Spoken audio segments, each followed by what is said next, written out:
Hello, everyone, and welcome back to Dutiful Future. Today we have finally a podcast back, and I am joined by the senior writer for the progressive news platform, The American Independent, previously of Media Matters, and described by the Huffington Post in 2011 as a kryptonite to stupid and a liberal bomb thrower since the year 2000. So, Oliver Willis, hello. Hello, nice to be here. I hope you're excited to throw some bombs on this fantastic podcast. Only verbal ones, unlike some of our friends, only verbal ones for me. For some reason, when I read that, I thought there's something so perfect about liberal bomb throwers since 2000. I had to include it. Anyway, Oliver, hello. Thank you so much for coming on. Today, we're going to be talking everything American politics. I'm very excited. And let's just dive straight in here. I mean, we are in very unprecedented times in American politics, and I think that's putting it quite lightly. So let's just start here with, the Capitol riots were just a few days ago, and there's talks of potentially a second one coming up. Most likely, Trump's going to be going out of office peacefully. And I'd just love to hear your assessment of the current situation. How do you perceive the event of the Capitol, and what ramifications do you think there's going to be in the upcoming days, months, and years? Yeah, well, I mean, I think it's pretty crazy. Like, as for someone like me, who I've been following politics since the late '90s, and I've been joking about it. Like, it's been kind of crazy ever since then. Like, the first thing I truly paid attention to back then was the Clinton impeachment, right? And that was the first major political event of my life that I paid attention to. Yeah. And back then I thought, oh, well, this will be like the craziest it ever gets, right? And then after that, there's the 2000 election, and then there's the Iraq War, Yeah. and then there's, so like this, it's almost like, unfortunately, it's ratcheting up every single time. Like every single time it just seems to get, and that's why I'm kind of afraid, talk about going forward, I'm afraid that like something crazier than what happened right now. We had 9/11, we had all this other stuff. It's all sort of wrapped up in this sort of political ball of insanity. And so that's what I'm worried about now. So yeah, it's been scary. I mean, I'm just as an American, like, you see these people running around with guns and true deep beliefs in these crazy conspiracy theories, and I've talked before about it being a cult, and it really is. Like, I think that's like the perfect manifestation of it. It is a cult, and the biggest problem you tend to have with cults is when the prophecy of the cult does not come true, because then it's like, what are they going to do when, if you say like doomsday is next Thursday and doomsday doesn't happen? Well, that creates sort of a a psychological break with people sometimes. And that's, I almost feel like it's more that than actual political parties. Like, if it was normal political parties, it'd just be like, oh, we'll just go to the next election. Like, everyone will go back to their corners and we'll fight and fuss and we'll do the usual sort of thing. But this time it's like, this is almost like a doomsday cult, and they're going to get really upset that, like, and they have the guns. That's the thing, right? They're not just. It is an old. I think it's a joke someone told me once about cults, really, and it's just the idea that there's only two things you can do with a cult. You can either make lots of money off it, or you drink the Kool-Aid, and they're kind of doing both. Exactly. Currently, somehow they're managing to do both, and I think it really does seem like a sort of a natural conclusion of the narratives and the misinformation that's being spread by the Trump camp. If you do believe that the election was stolen, storming the Capitol to fight for democracy is like a rational conclusion from that. Right. Yeah, that's the thing. Like, if you buy into their belief system, and it's this weird cynical thing. I've spoken about this before, where past Republicans have done the thing where they sort of cynically played at these sort of things, right? Like, they sort of cynically, you race bait, you sort of push these conspiracy theories, but you never go all in. And the difference with Trump is that Trump, he's sort of a believer in these things, and he's also a huckster at the same time. And it's a weird sort of combination. Like, they use Fox News as like an outlet for a lot of this stuff. And Trump is the first Republican leader, I would say, that actually believes Fox News, right? And that's the part that's really kind of scary. Now, he's playing a cynical, side to it as well. But like, he actually believes a lot of the stuff that he sees on Fox and conservative media. Whereas like a Mitt Romney, a John McCain, they know that they're playing a game. It's a cynical game, but they're playing a game. Whereas like with Trump, he's playing with fire, and he does not think that he'll ever personally get burned. And he sort of hasn't. I don't know. Like, I'm a little on either side of the fact of whether he's ever going to truly get burned by it, but he definitely does not care about the aftermath. And that I think that's the real big difference with him and others in the past. Like, I for whatever worth you want to say about him, Mitt Romney was not about the destruction of the Republican Party, like and creating a cult of personality over him attacking Barack Obama. Whereas Donald Trump doesn't care. That's the problem that the Republicans have, right? He literally will light the entire church on fire, and people will go to him like, Donald, the church is burning down, and he just goes, I don't care.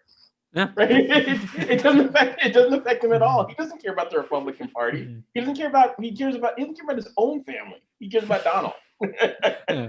I think quite a good example of this is sort of when you look at the Republican Party, and you can sort of see like, a lot of this is either not being like anti-racism enough, or they're kind of like being accepting of certain groups which are phenomenally dodgy. Where I think Trump sort of took this and took it one step further, in particular with, for example, the sort of dog whistle rhetoric on protecting the suburbs from Black Lives Matter. Yeah. Like that's one step away from we need to protect white suburban women from Black people. Like that's as close as you can get. He doesn't know. He doesn't have that. There's a unfortunately, because like these are not good things, but unfortunately, there is a way to talk about these things in a way that is not explicitly racist, right? You say limited government, right? You say small government, right? You say traditional values. Yeah. You use terms like this, use euphemisms in order to sell these things. Very traditional values. Yeah, exactly. Traditional. Very specific traditional values. The Confederacy, basically is a traditional value. Whereas Trump doesn't know how to speak at that subtle level at all. So he comes in and we're, John McCain is sort of a stealth fighter with this. Trump is literally like a cartoon, he's like Wile E. Coyote holding up a bomb, and it's labeled bomb, right? and that's what he's doing. And it's always funny to me too, this other thing that he does, where you can tell when the handlers get to him and say, okay, Donald, don't be so racist. Use these like traditional Republican terms that the language guys have gone through to use them. And you saw the one that was really glaring during this past campaign that I monitor him a lot. I've watched way too many of his speeches, but like the one that was really funny to me is when they said, okay, Donald, don't say that Cory Booker is coming to hurt white women. Instead of saying white women, say suburban housewives. And it was really clear to everyone that was watching when he said suburban housewives, like he just didn't have a way of subtly saying white women. So he just said, your suburban housewives, your suburban housewives. And everyone's like, oh yeah, you're talking about white women. It is phenomenal to see. It's just how blatant someone can be, but there's that one layer, and everyone knows what they mean, but it's just that's actually one thing. Like, I think if you're going to be so blatantly dog whistly racist that Joe Biden can call you out effectively and will do it confidently,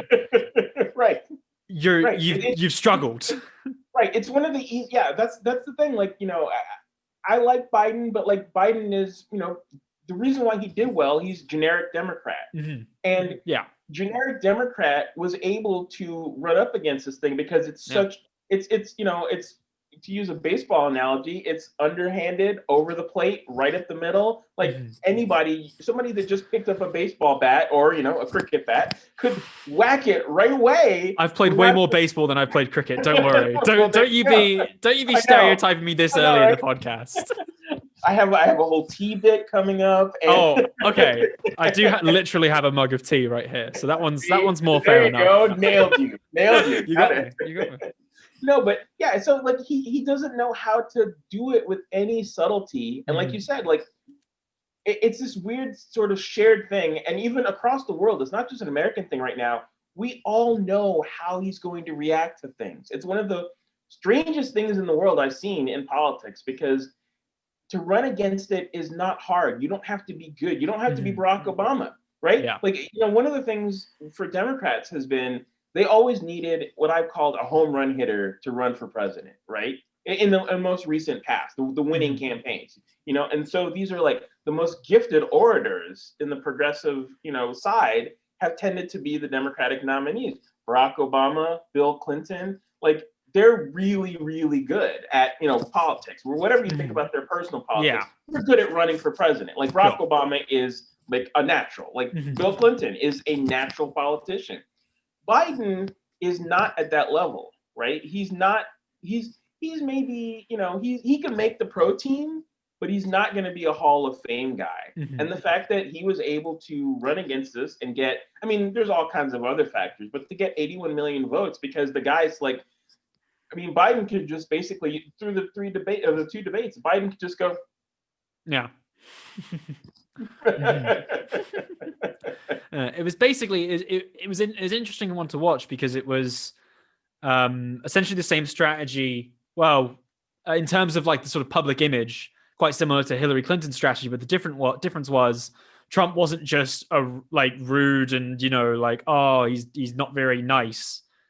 Here he is. It was look at all of these a million different policy points which have affected all of you directly, especially COVID. Right. And that's, you could definitely say, like, it's one of those, are you better off now than you were 4 years ago? When you can immediately say, no, you're not, right? It's really strong. Amazing fact about that was in the Trump team's campaigning, it might have been one of their letters, like one of the letters they would send out. They weren't asking, are you better off now than you were 4 years ago?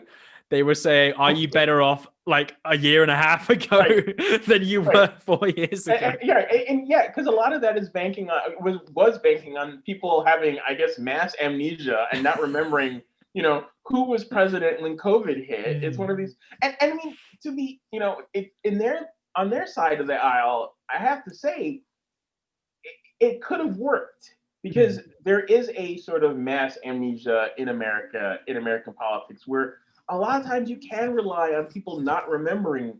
You sort of wonder what would have happened if COVID had not hit and you didn't have this sort of giant sledgehammer to hit them over the head with. Like, I don't know that it would necessarily work. Yeah, or like, what if it hit 2 years earlier and and it had already kind of left the consciousness. Speaking of mass amnesia, though, maybe think of it in a positive way. There's these the Trump supporters aren't going anywhere, barring this mass amnesia, fingers crossed. There's still going to be a very active group in politics. When Biden comes in and whatever Trump's going to be doing, whether he starts Trump radio or something like that, what do you think is going to happen to the group? I'm of two minds about it. I do think that there is the potential that they will remain engaged, and they will sort of, they'll follow Trump around, sort of like the fans of the Grateful Dead, in a strange sort of thing where, I don't know, do you know the whole thing with the Grateful Dead? Like, no. Big, yeah. See, this is the this is where I'm an old guy. So the Grateful Dead was a huge band in the 60s. A lot of hippies has followed them around. And they're famous for, they had some commercial success, but they toured for decades after their apex in the 60s. And it was basically this group of a few thousand people would follow them. I get it. And constantly go with them, right? And like their fan base wouldn't shrink, but it wouldn't grow. It was a steady thing. And so they were the deadheads. And they followed them around. And so I can kind of see that happening with Trump. I can see him going around the country doing his rallies, which he's addicted to. He loves his rallies. I could see them following him around and being stuck in this mindset forever. Now, this is where there's both sides of this. I also think there's the very distinct possibility that they give up on politics, because a lot of these people that came in, they don't have the longevity with the Republican Party that like your sort of standard Republican voters did. They came for the Trump show. They were watching him on The Apprentice. They loved him from TV. It's like a TV star, right? And now his ratings are going down and he's about to get canceled. And what do you do? Do you say, like, when a TV show that we like gets canceled, do you still say, like, well, that was a great show, I liked it, but is it you move on with your life, right? And so it's just, I mean, they're a lot more locked in than a television show, but it's a matter of like, also how far does he want to go along with it? Like he will, I think he will get bored with it, right? Because his crowds are going to dwindle. He's not going to have presidential level crowds anymore. I think there will be some attrition. I think That's a lot the of it. optimistic version of it. I think a lot of it really does depend on sort of where Trump goes, because I think if he decides to sort of fade from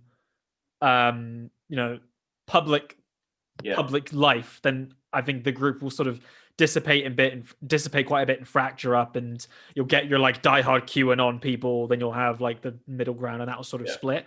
However, I think that the problem is I don't think Trump's ever going to really accept that he's lost. Oh yeah, and I think that this sentiment and this narrative is going to build and build within this group, and I think especially if things like rallies keep going, and like just things start to fester, I think this force will really become, I don't even know how this is possible, but a more toxic version of the Tea Party. Right. Which, well, it can be because it's less of them, but they're more pure and more intense. Yeah. Because that's the difference between Trump and other Republican candidates. They've not had, every candidate has had a pure core of people. The closest to this is probably George W. Bush's people.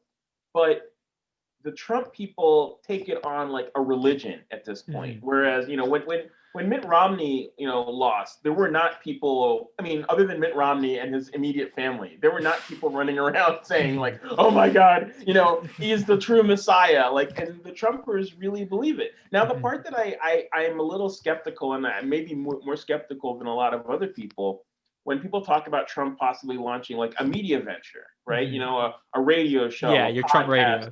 A YouTube channel. The only reason I maybe think that it's not going to happen, at least not in the way that people seem to be thinking it's going to happen. Like I could see him throwing up a YouTube video, on a regular basis. But other than that, it's actually hard work, as you know, to run a show of some sort, right? And as we know, he doesn't like to work at all, even at a TV show.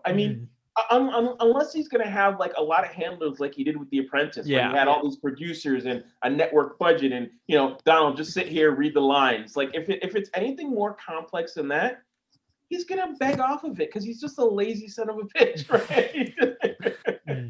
right? I guess I could see him like they give him, I don't know, they hand a mic to him, attach him to a radio, give him 2 Adderall, and say, right, you've got 12 hours, Trump, have fun. And one of the things I thought about him is if you ever listen to when he calls into a TV show, he's very much like a regular caller on like a sports talk radio show. He always sounds like Donald from Queens, you're on. What do you think? Well, I think, and he especially loves throwing spitballs from the outside. That's how he got his start. He's gonna be hitting Biden a lot. I feel like the looking at the Trump term just feels like a 4-year period of pure delirium. But what do you think what do you think were the sort of pivotal defining moments of Trump's term? What do we think that his legacy will be? I think the biggest things are obviously going to be COVID, immigration, and just putting children in cages, ripping families apart. I think that's going to be huge. COVID's going to be the biggest one.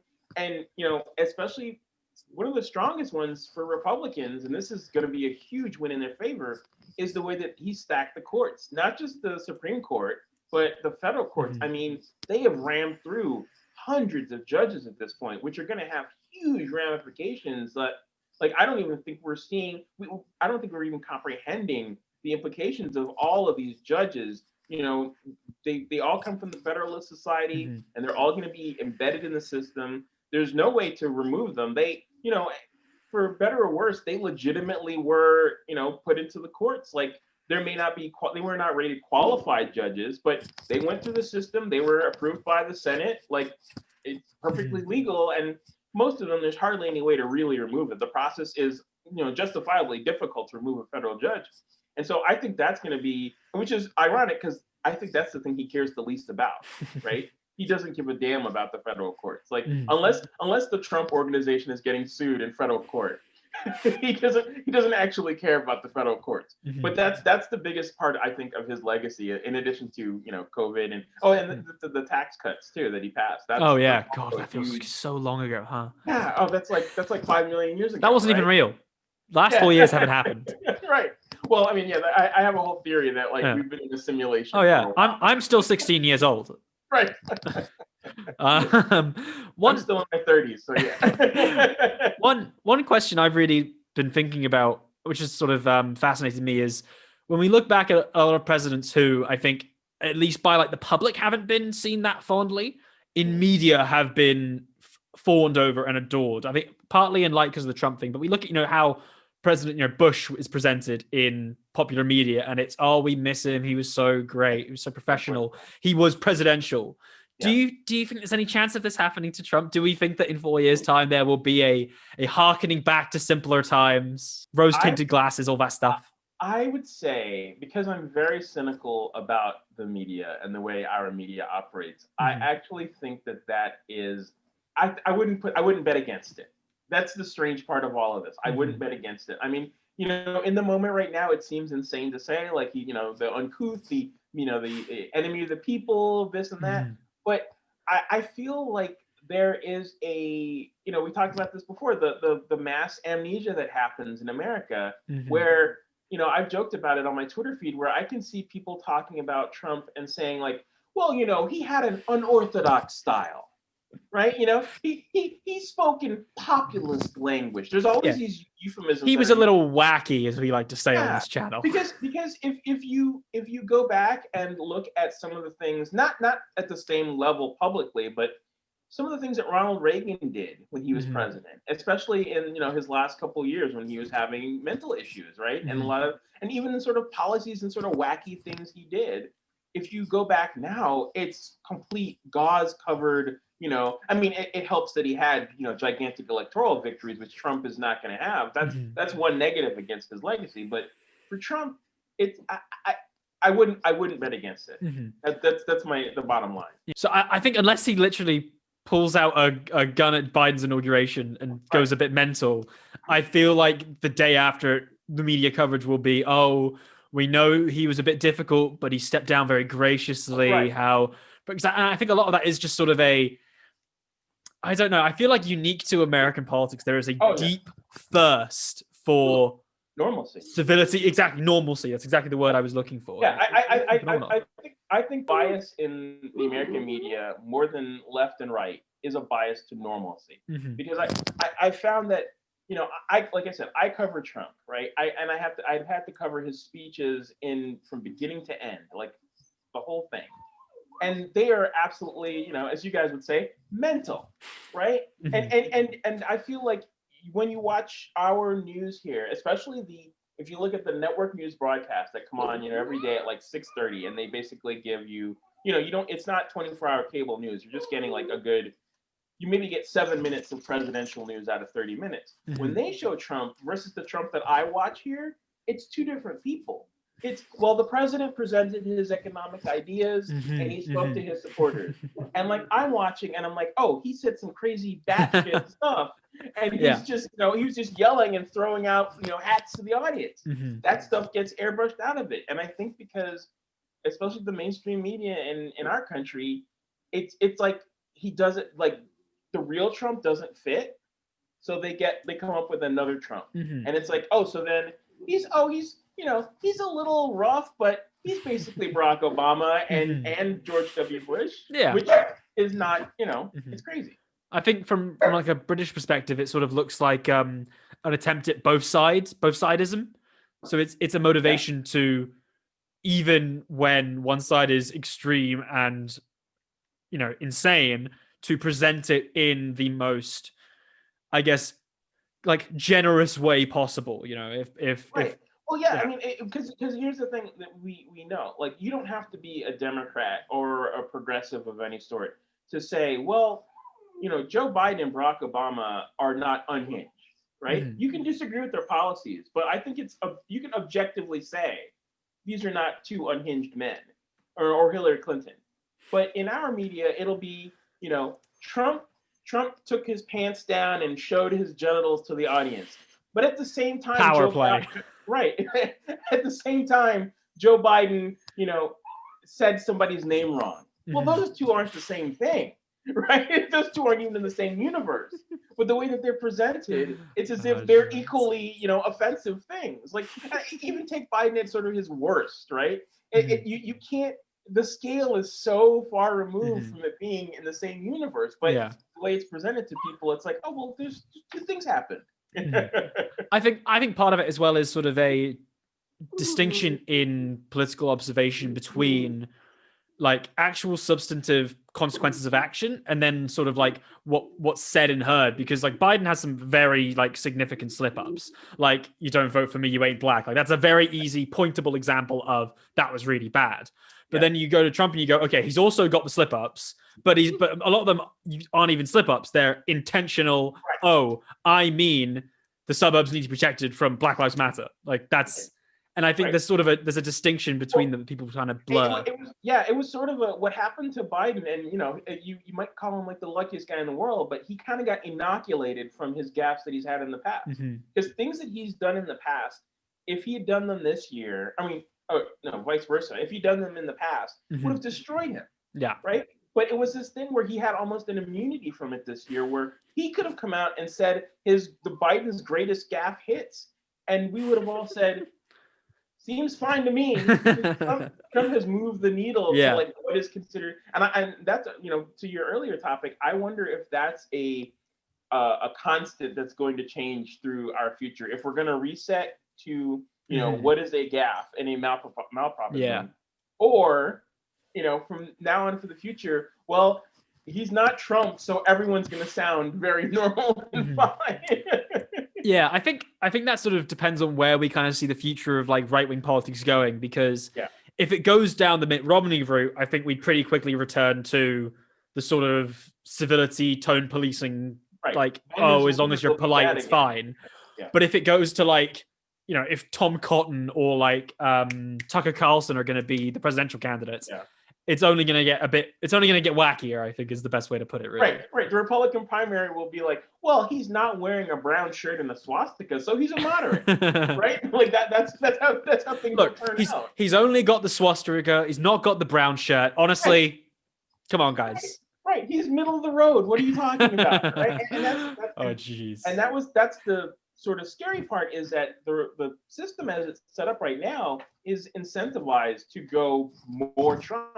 Because the Republican media ecosystem is a very big part of their world. The conservative media, Fox News, talk radio, all the sort of online, it's designed in this sort of feedback loop of they really don't care about policy. It's about saying the craziest thing. I mean, you have these new members of Congress, Boebert and that are like the QAnon people that like they're electing them to Congress now. And those guys, if you look at the party, those guys have the momentum, not the Kevin McCarthy's of the world, and even the Liz Cheneys. Like they don't have the momentum that, just come in, say crazy stuff, Madison Cawthorn, like talk about, I got to bring a gun on the floor of the House, right? Like that is becoming the new, I mean, it's been the norm for the last 20 years, but it's getting more and more.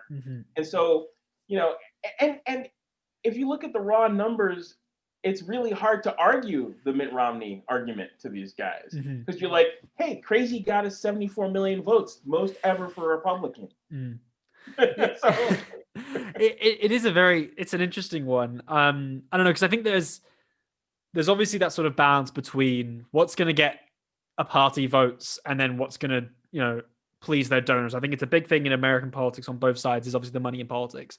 And like your McConnell has is going to have a deep desire to return to the sort of right-wing, fiscally conservative, socially conservative standard stuff.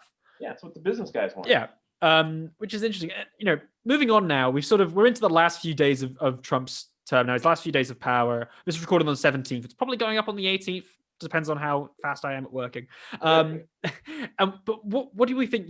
What do you think we'll be seeing from Trump's last few days in office? We've already seen him in his last few days strip some more LGBTQ rights in federal and healthcare and social programs. Do you think there's going to be? And I think literally like 5 minutes before recording, he's replaced someone on the NSA to be a Trump loyalist. Do you think there's going to be any sort of what's going to be the main changes or events we're going to be seeing in the next few days, do you think? I think what they're going to do, he's probably going to be doing more pardons of his buddies, his insiders.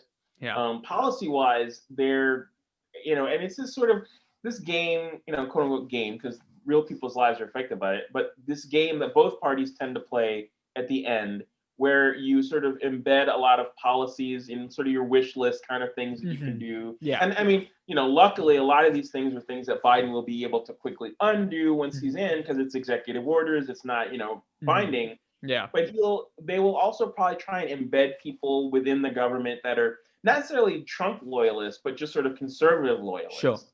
And that's the thing that's sort of interesting to me is like Trump doesn't care about these things at all. Like I really don't think that he even knows a lot of these things are going on, but he signs off on it. Someone puts a piece of paper in front of him. They say, sign off on this. He's like, does it affect me? They say no. He goes, okay, and he signs off on it. And so that's how he kind of gets his conservative wish list of people. So you have like, people at the departments like the EPA, which is, the pollution rules, which big business cares a lot about because they want, lax standards. Yeah, of course. And sometimes these regulations are really hard to undo. Like it's not even a thing of where it's hard for what would be hard for Biden to undo, but like people don't even know the cumulative value of it because it's buried on page 5,623 of the regulation. Exactly. And then like 3 years from now, you and I will open up the computer and see like, oh, there's like a toxic waste dump in the middle of Idaho. How did that happen? This regulation that Trump signed in his last week, Wait, Hawaii has literally turned into trash islands. Right. Who'd have guessed? Exactly. So those are the kinds of things that I'm worried about right now. I mean, they can be undone, but I'm worried about the embedded kind of. Sure. It's not secret. I fear sounding a little conspiratorial, but like this is kind of how it works. And when everyone is distracted by, and this is the advantage that Trump has for the conservative movement, he's this big, bright, shining light that you can't look away from. So this stuff just, goes in. Yeah. See, I actually think this is an area where it's one of the few times I will choose to refer to malice rather than incompetence when it comes to Trump. Because I think in terms of, for example, the changes to LGBTQ law, right? On his way out, this is something that Trump has done apropos of nothing. It is quite a significant change and he hasn't been like parading it at all. It's just happened and it's kind of gone under the radar. I really think this has sort of changed my opinion a bit on because before I thought I agree with you entirely, which was, oh, he just doesn't care and he has conservatives around him who want to change these things. But I think for this to happen at a point where he doesn't need the political capital, there's no deal being lost here, and it's purely from his office, I really do think this is his last few days going, right, time to make my base, a little bit more rabid. Well, yeah, I mean, I will agree with you on that a little bit on that part of it, because, he knows that there are certain things that the base cares about, and he knows that they will get a cheer. So then he'll say, like, I limited the cancel culture, and it'll be nonsense words. I banned cancel culture. You're welcome, everyone. Yeah, and it's to sidestep for a minute, like he talks about his executive orders the way that a king talks about his decrees, right? He'll say like, I got you this, didn't I? And they eat it up. And when you look at it, even from a point of view of a progressive, you look at it and you're like, well, this didn't actually do anything, so I'm not going to really get worried about it, because a lot of these executive orders that he signed, if you really look at the text, it'll say like, I instruct the Department of Homeland Security to study this for the next 3 years. They're always incredibly. One thing that's quite interesting about his executive orders are they're always incredibly vague. Yeah, and because thankfully you have to go through the legislature for most of the really big effective things. You have to go through the legislature. But what you're saying is a truly valid point too. Like a lot of these is just a bone that he's throwing to. So then he can go to the evangelicals, which have been sort of one of his, his base, and say, "Hey, I limited LGBTQ. Yeah, you like me? Remember, I got you here that." He'll say it that way. I think one thing that sometimes when I think about sort of what Trump's going to be doing in his last few days, I wake up in cold sweats, having a nightmare where like Trump does all of these terrible things by executive order, right? And everyone's like, okay, this all is awful, but it's fine. Biden's coming in. He can just reverse them. It's an executive order. We're good. But then Biden goes in and he stands at the podium and he goes, in the interest of unity, I will not be reversing anything. And it's like, no, you can just do it. Right. Which is the concern. And that's the conservative side that a lot of people worry about with the Democrats, is the desire to like, well, to pick your battles, right? And I mean, sometimes you can kind of understand the impulse to do that, because there is a giant storm of crap that comes at you as a Democrat doing those things that there's no equivalent to it on the other side. If Joe Biden if Joe Biden comes out as president and walks down a flight of steps the wrong way, right? That will be fodder for the right-wing media and right-wing politicians for a week, right? And they work in concert. And so sometimes, you look at this and I don't agree with it, but you can understand sometimes the defensive crouch of Democrats of like, well, it's a toothless executive order. Why bother stir up a storm when I'm busy? And I'm not trying to sound like a I understand. I understand what you mean. You understand the motivation, right? Because in Biden, the way Biden's thinking about it is, I'm trying to pass a rescue bill. I'm trying to get people vaccines. Am I really going to deal with this executive order that doesn't do anything? Now, on the flip side, like you said, sometimes Democrats become their own worst enemy. Yeah. Just sign the thing, right? just do it, because the pain, the upside, because they're also not thinking about progressives and Democrats will like you for this, and they will defend you and be on your side, and this will get your base activated and not discourage them, because that's always a big fear, is that you're going to discourage people. As quite a left-wing person, I think when I look at the Democrats, I find their intense desperation for reaching across the aisle to be a little bit frustrating at times. But I feel like what I've been hopeful for is that Trump is despised by pretty much everyone, so it's an easy opportunity for a Democrat to distance themselves from an opposition, rather than sort of the normal like, we're going to kind of work together. It's a good chance to go, okay, we can actually do things because I just don't want to be that. And there's sort of that motivation. And that's I mean, there's downsides to that as well. But like, that's a really good way of, if they're smart about it, the Democrats for a long time, Trump can be a boogeyman for the Democrats. Republicans have been very effective at making boogeymen and boogeywomen of Democratic figures. I mean, they talk about Hillary Clinton to this day as if as if she ever became president, and as if she's president right now, the way they talk about her. And they've done that with AOC, they've done that with Pelosi, they've done that, of course, with Obama, but Hillary is always like their number one boogeyman. Oh, yeah. And if the Democrats are smart about it, what they can do, I mean, honestly, I could see them doing it. If they're really smart, they could do it for the next 25 years, the way that Republicans have talked about Jimmy Carter, since 1980. Yeah. You could say, like, every Democrats could instinctively say, oh, you don't want me to raise taxes? That's just like Trump. Exactly. You don't want me to do this? That's just like Trump. Oh, rising Trumpism. We don't want that. It could be a boogeyman if they're smart about it. Now, what I'm afraid of is what you said, the impulse to, let's just turn the page, reach across the aisle, back to good guys and bad guys. And we've already seen some of this rhetoric, but I guess in the wrong direction. During the primary, for example, sort of when in Bernie's rise, there was a lot of news outlets saying like, oh, he yells like Trump, or he has populist rhetoric, he's just like Trump. And I think, that to me is, to put it nicely, annoying. But you can see how that could be better used against voices who aren't as beautifully perfect as Bernie Sanders, as is my opinion. Right. I mean, well, that's the thing. You don't even have to be a Bernie super fan to understand that that's ridiculous. Right? I'm a QAnon person, but it's Bernie. Right.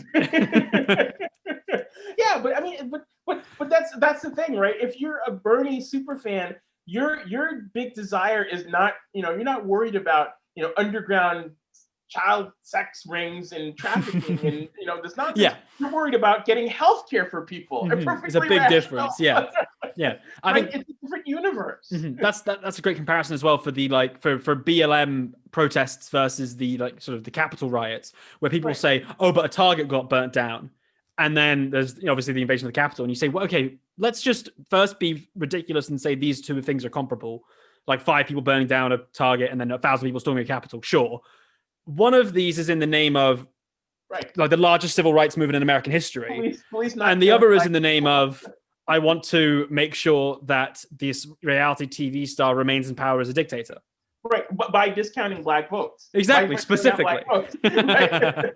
Right, and that's it's like poetry. It rhymes. It's a crazy thing to equate these things, and even when you look at like Black Lives Matter, like, I mean, the dumb part of it is that most of the work on that side of that issue has been perfectly nonviolent, but that doesn't get covered, right? Yeah. I mean, I've been, angry not just as an American, but as a black man of seeing like when they're like, well, they're having all these shootings in Chicago because of course they always bring up Chicago because Chicago's majority black. Yeah. And then they're like, well, why don't you talk about that? And I'm like, if you actually look at the news and talk to these people, they're out there protesting these killings all the time. They've been protesting against guns and gun violence forever. But you only pay attention, like what you said, when someone attacks the target. And even then, I don't condone violence, but is it the same as storming the Capitol to put in the host of The Apprentice for another 4 years? Yeah, there's a fantastic research paper which was basically investigating how protests can get attention, and it was basically non-violence versus violence, where there's an interesting balance that would need to be struck. And they looked at a lot of the civil rights protests where it basically said, okay, you need someone at the front to be the peaceful, loving person to build up public support, but you also need a bit of wacky stuff to actually be seen by American media. Yeah, that was the dynamic with MLK and Malcolm X. And exactly. That's what I'm referencing. Malcolm X literally said to MLK, I got to be a little crazy while you go do the hard work and we'll get this job done. Right. And America was afraid of Malcolm X. And they were afraid of MLK too. That's the whole other thing. But MLK, he's not alive today for a reason. America was afraid of him, right? But very specifically. But it's shifting the Overton window of well, you can either have blacks rioting in all the cities, or you can have this preacher that says we want equality with white children. Oh well, exactly. If those are my two choices, I'm going to go with the very nice preacher. It's the perfect sort of it's the establishment of your two options essentially. If your one option is to go in compromising, you're going to end up with nothing. You're going to end up back in the center, sort of the default to normalcy. And that's the issue that Democrats have had for a long time, where Democrats, and I mean, a lot of the times, this is where I tend to disagree with people on the left, not on the left, but the further left. I know, right? How dare you? I know. Because sometimes there's this blanket thing of saying the Democrats are complete sellouts and they're all the same as the Republicans. Now, I don't necessarily believe that. What I do think that the Democrats do, they're kind of like the goody two-shoes. And they come to the Republicans and they have these great ideas of well, we'll meet them halfway and the Republicans will give, like a rational, normal human being would. If you and I are disagreeing about an issue with each other, I'll come to you and say, okay, I'll meet you halfway. And you go, okay, Oliver, I'm going to push back a little bit. You overestimate me. I'm exactly like the Republicans. I'm going nowhere. Right. But you know what I'm saying? But no, exactly. Exactly. The Republicans are like, screw you. I don't, And so the Democrats have to readjust that in their brains to understand, it's going to be a fight, because Biden's inclination, which I understand, I would love the ideal world that Biden's, ideas work in, where you can actually come to a sane Republican Party. I don't like the idea of an insane Republican Party. Even as a progressive, I can work in a world with a rational Republican Party. Yeah. But we don't live in that world. Exactly. One area I think that's started to come up, we might be beginning to see some of this compromise dissipating a little bit, with Biden recently laying out his 1.9 trillion emergency relief plan, as well as all of the things for, vaccine distribution, etc. There were some pretty big, what could be very fairly described as progressive elements, things like, federally mandated paid leave for workers, more paid sick days, raising the minimum wage $15 an hour. That's a big one. This is significant progress. How hopeful do you think we can be to see, despite Biden not being progressive, how hopeful can we be to see some progressive progress? Yeah, I would say, don't go crazy with it. Don't go crazy with the optimism. But at the same time, it's one of the things I was happy to see in this proposal was a lack of tax credits for things. Because Democrats have had this obsession since the 90s. With means-tested tax credits. Yeah, with tax credits for things. And to me, that was always symptomatic of the, I'll meet Republicans part way, because Republicans supposedly like tax credits. And Obama tried that with the stimulus plan in 2009. And Republicans said, go screw yourself.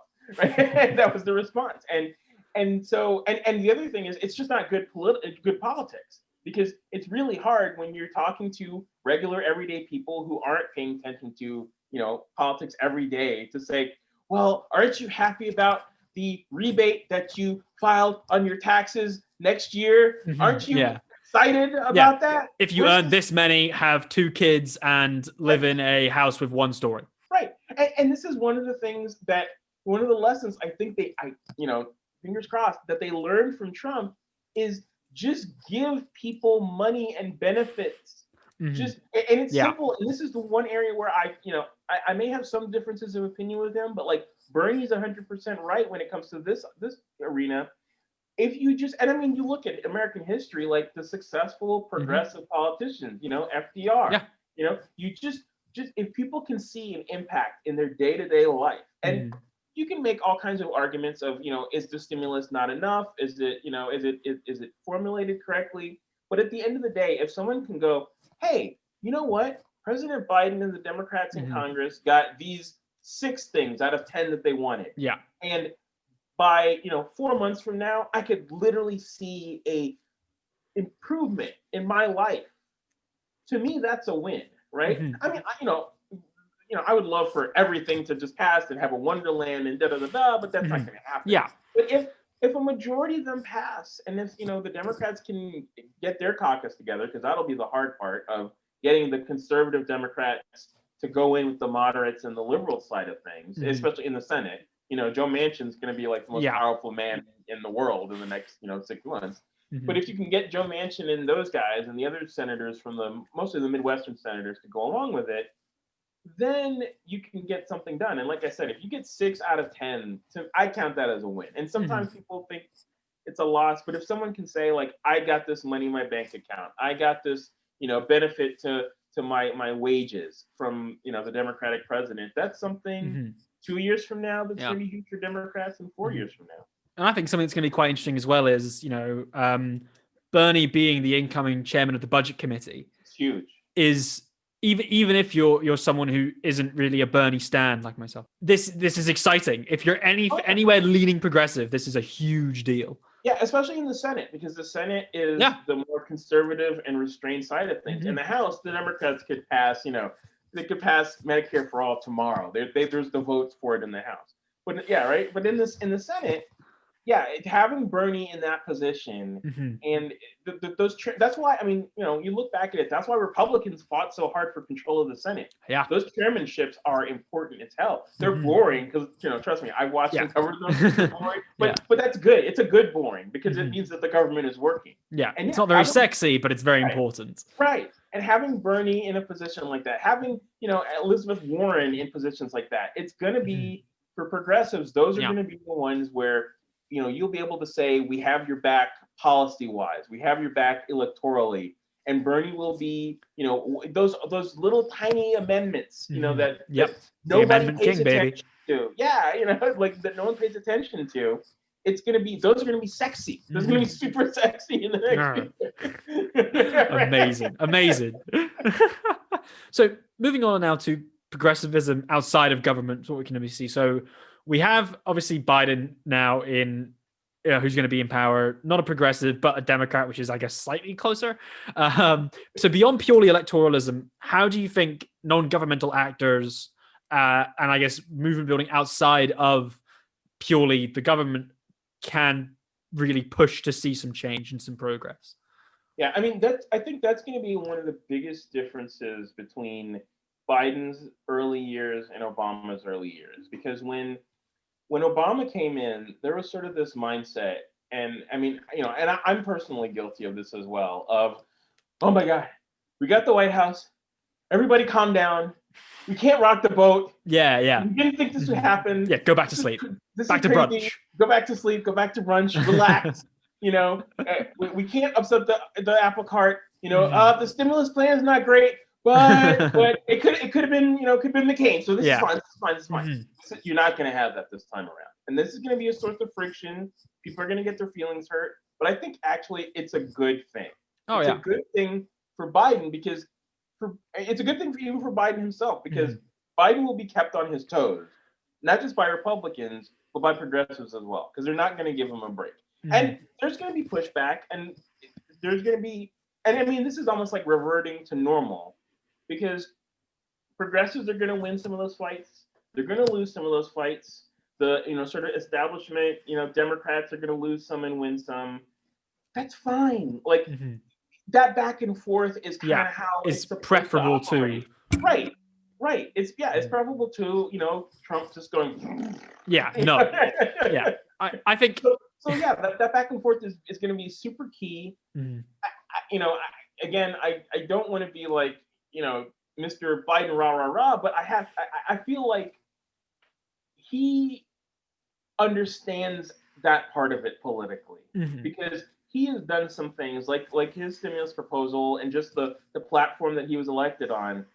Past Democratic nominees, it was this whole thing of like, well, you get the nomination and you move to the center. And I mean, it sort of helped Biden that like he was already in the center. He didn't really have to move, but he didn't move back to the right much during, after winning the primaries. Like he brought in, he very clearly like extended that olive branch to Bernie, regardless of whether you think it's fully substantive. Like, there was something.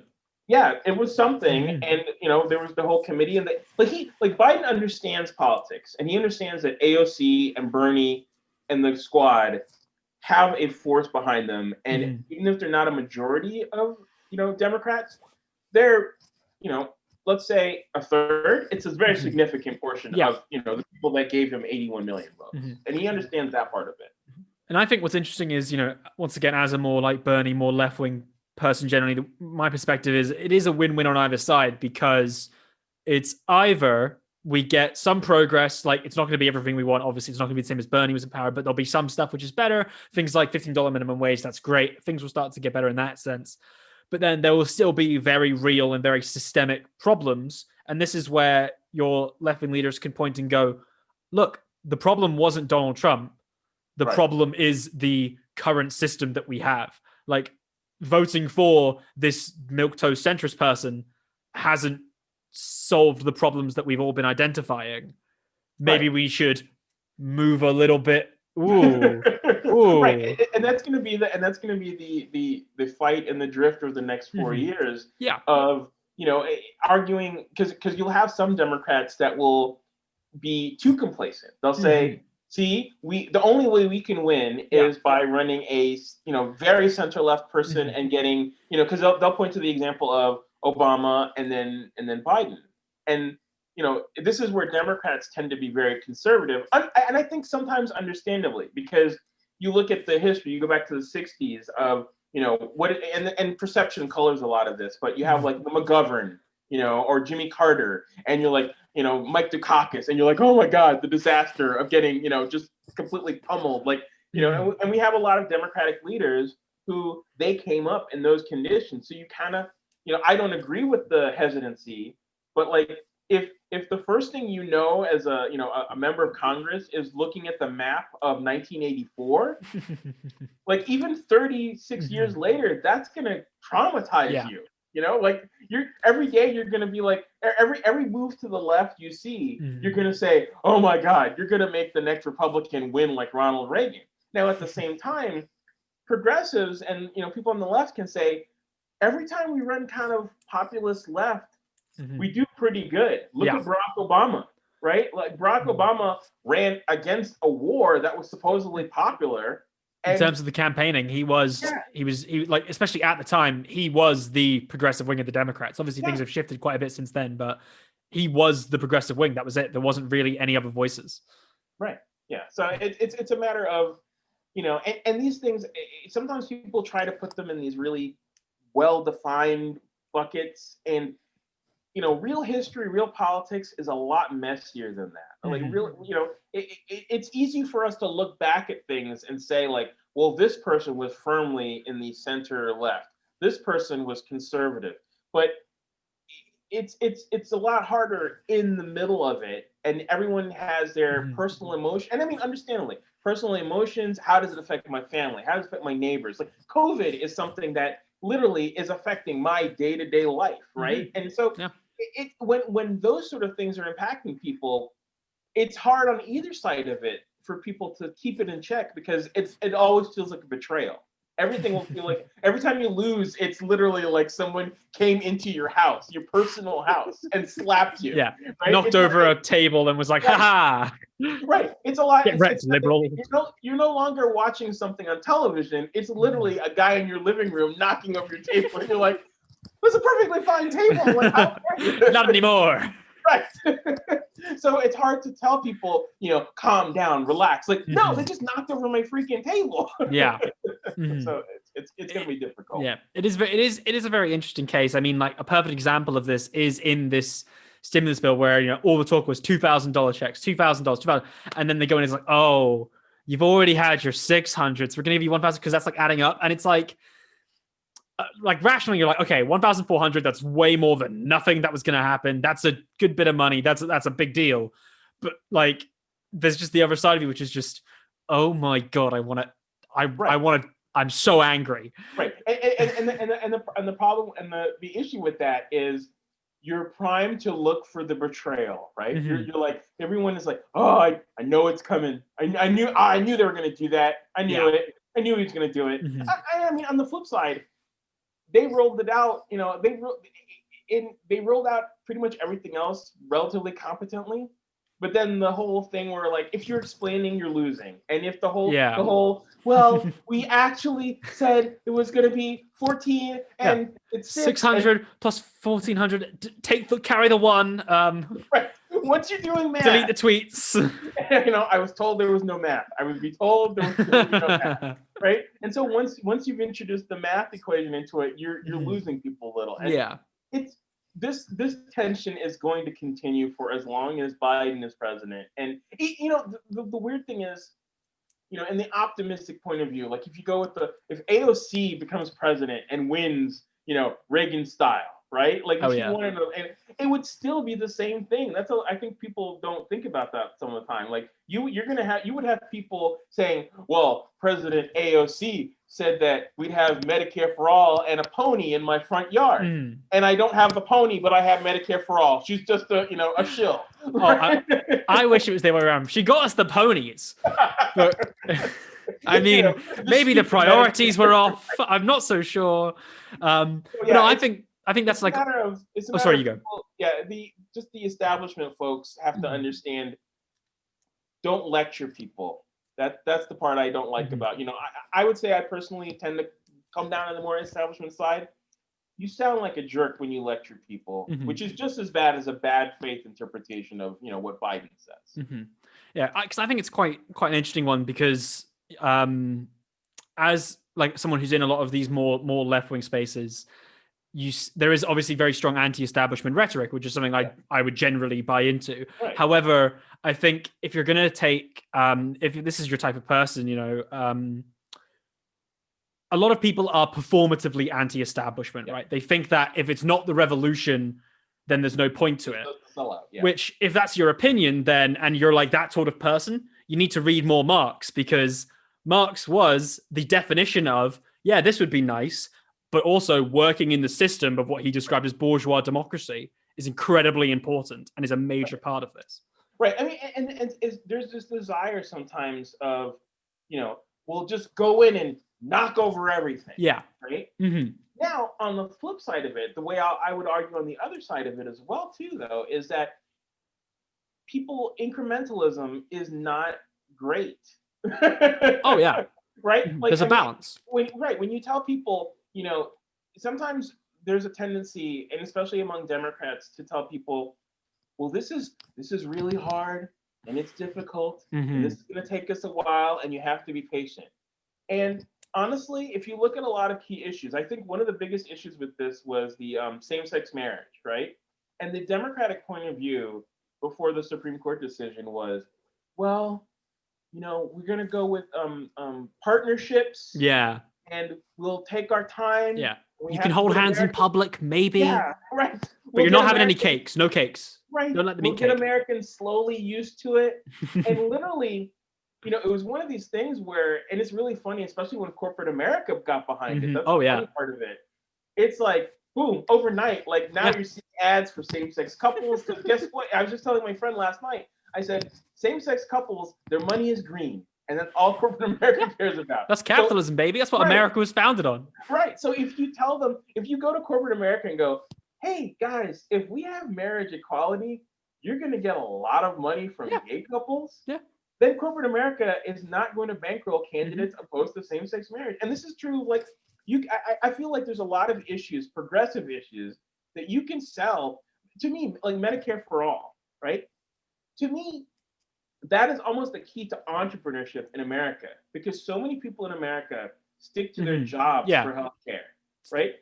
And if you want to have a boom of people going out and starting businesses, which we always say that we want, well, if you take care of their healthcare, they'll go out and start a business. I guess it depends on who you're selling to, because if you're selling to, say, like a good faith Republican who cares about small business, that's a good argument. I think Andrew Yang was quite good in that respect.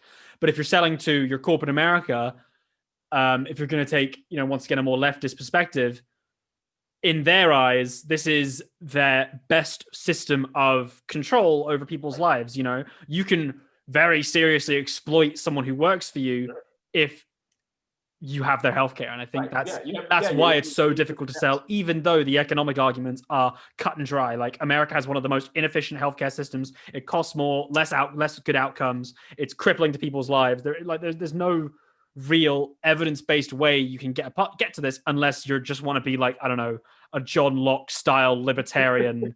People should build their own hospitals. And that was a funny thing to me, during the campaign, where strangely the Democrats had the upper hand, because the Republicans were like, well, we're going to tell people that they're going to lose their insurance company.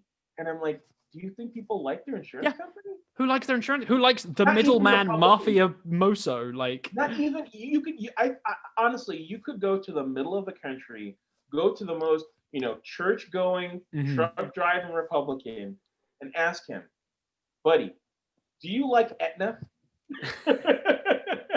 And he's going to tell you, I may not like those left-wing Democrats in Washington, but I freaking hate Aetna. Yeah, exactly. And it's like, well, have you ever heard of this guy called Bernie Sanders, right? Exactly. What he has is a way to get rid of them. You don't even have to know about it. It's just going to happen like that. It'll be amazing. Right. That's the rhetoric. The argument I've said for a long time is I really do honestly think, like, the problem is sometimes you look at the polling for these things and they poll really popular, but you have to have a politician that can sell it, right? And one of the arguments this may wound you personally, but one of the arguments I think is Bernie he's good, but I think for a lot of people he's not the best person to sell something like that versus like an AOC. Okay, yeah. Right? Yeah. It's still someone on the left. Oh no. I just think it's one of these arguments like packaging is important. Yeah. Like Barack Obama, to me the ultimate super, Megazord candidate. Yeah. If Barack Obama was running on Bernie Sanders' platform, I personally think that you would win like 1984 all over again. But it would have to be a slick, and that's the thing sometimes people worry about. Oh, they're too slick. Well, this is America. Slick kind of works. Yes.